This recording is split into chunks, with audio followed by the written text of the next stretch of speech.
Hello there. Let's learn how to make matrix using Notepad. Hold Windows key and S, or click the search icon. Type Notepad and hit Enter.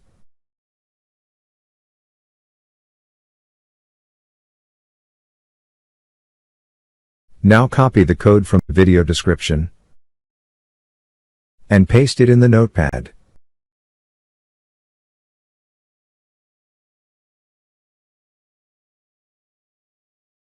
Save the file location wherever you want. Select the name matrix or whatever you want. And save the file extension .bat. I choose the location desktop.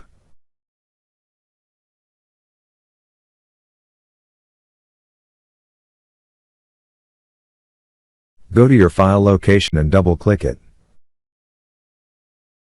Your matrix effect is done.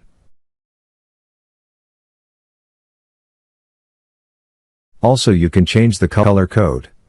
And save it. And save it.